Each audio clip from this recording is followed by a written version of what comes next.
Alam mo ba kung gaano kaimportante ang tulog sa gabi? Ay naku, siguro hindi mo alam 'no? Kaya ka makakalimutin, kaya wala kang kabuhay-buhay sa umaga. Kaya yung energy mo laging bagsak.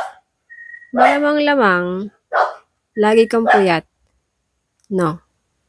Kasi inuuna mo ang panonood ng kung ano-ano na sa totoo lang, eh, hindi naman makakatulong sa iyo. Huwag mong ubusin yung oras mo sa mga bagay na hindi makakatulong. Sa halip na magpuyat ka at manood ng mga nobela o balita o maglaro ng mga games sa cellphone mo, itulog mo na lang.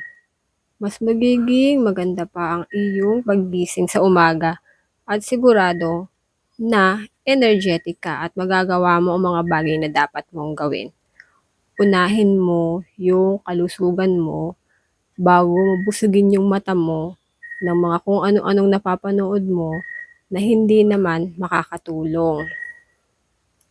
Kasi marami sa atin ang hindi disiplinado sa pagtulog sa gabi. Sasabihin, okay nang matulog sa umaga, pero hindi. Ibang-iba ang nagagawa kapag ikaw ay may sapat na tulog sa gabi. Kaya ka makakalimutin eh, 'di ba?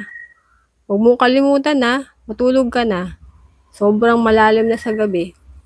Actually, iba na nga yung araw ngayon eh. Anong date mo sinimulan yan? Oh, 'di ba? Tulog na, umaga na. Okay? Nanggigigil ako sa iyo eh. Hmm?